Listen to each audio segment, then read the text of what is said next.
প্রথমা বা best option হতে পারে। তারপরে সাজ্জাদ শরীফ ভাইয়ের সাথে কথা হয়। আমাদের প্রথম আলোর ক্যাম্পাস রিপোর্টার ছিলেন আমাদের পুরো গত 7 বছরের অ্যাক্টিভিজমের সময়টাতে আসিফ হাওলাদার ভাই। ভাই বইটার আমার সাথে বসে ভয়েস রেকর্ড নিয়ে ট্রান্সক্রিপ্ট করেছেন এবং পরবর্তীতে আমরাও একটা দীর্ঘ সময় আমার সাথে জাহিদ ছিল, লুৎফর ভাই ছিল। আমরা 3-4 দিন বসে আবার বইটাকে এডিট করেছি। পরে সর্বশেষ এডিটটা সাজ্জাদ শরীফ ভাই নিজে করেছেন। যারা এই প্রক্রিয়ার সাথে যুক্ত ছিলেন আমাকে সহযোগিতা করেছেন তো অল্প সময়ে বইটা বের করার জন্য সকলকে আন্তরিকভাবে ধন্যবাদ জানাতে চাই। এবং এটা বলে রাখতে চাই যে মাত্র 120 পৃষ্ঠায় এই গণঅভ্যুত্থান তো দূরের কথা, আমার নিজের একান্ত ব্যক্তিগত মানে আমার চোখে জুলাই মানুষের সামনে উত্থাপন করাটা সম্ভব না। সেটাকে সেই জায়গা থেকে আমি বলবো এটা একটা ব্রিফ, এটা ছোট বর্ণনাই। আরও আমি এটা লিখে রাখলাম কেননা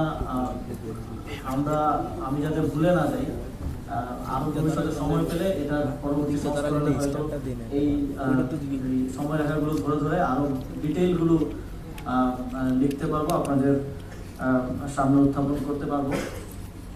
এবং জুলাইয়ের ইতিহাসটা তখনই পরিপূর্ণতা পাবে যখন আমি মনে করি যে সারা দেশে যে সহস্র সংগঠক, সহস্র কর্মী এই আন্দোলনে ছিল, সকলের পার্টগুলো যখন উঠে আসবে। নাহিদ ভাই যথার্থই বলেছেন যে কুমিল্লা আসলে যে সংগঠিত করছিল তার ইতিহাসটা তো আমাদের সামনে নেই, আমরা তো জানি না। আমরা তো ভাষা কিছুটা শুনেছি কিংবা আমরা মিডিয়াতে দেখেছি, কিন্তু ভেতরের গল্পটা তো শুধুমাত্র সেই সংগঠক বা সংগঠকরাই জানে। এবং রংপুরে যে সংগঠিত করছিল, এভাবে সারা দেশে যারা সংগঠিত করেছে, যারা আন্দোলন করেছে কিংবা যারা ফ্যাসিলিটেট করেছে নানাভাবে, এবং আরো অনেকে আছে যারা পেছনের রূপকার, পেছনে থেকে সহযোগিতা করে গেছে। হয়তো তাদেরও 2-1টা গ্রুপের কথা আপনারা জানেন, কারণ সেগুলো লেখা হয়েছে সোশ্যাল মিডিয়ায় কিংবা ইয়েতে এসেছে, সার্ফেসে এসেছে। কিন্তু এরকম অন্তত 10টা-15টা গ্রুপ আছে যারা পেছন থেকে সহযোগিতা করে গেছেন। এমন অনেকে আছে যারা চানও তাদের নামগুলো আমরা নেই, তাদের প্রফেশনালিজমের কারণে কিংবা তাদের জবের কারণে। এরকম অনেকগুলো ফ্যাক্টর, অনেকগুলো মানুষ এই জুলাই গণঅভ্যুত্থানের সাথে জড়িত। এই বইটা শুধুমাত্র আমি আসিফ মাহমুদ আমার চোখে জুলাই আমার ব্যক্তিগত অভিজ্ঞতার জায়গা থেকে লেখা। তারপর আমি মনে করি এটা সম্পূর্ণ না আমার দিক থেকে।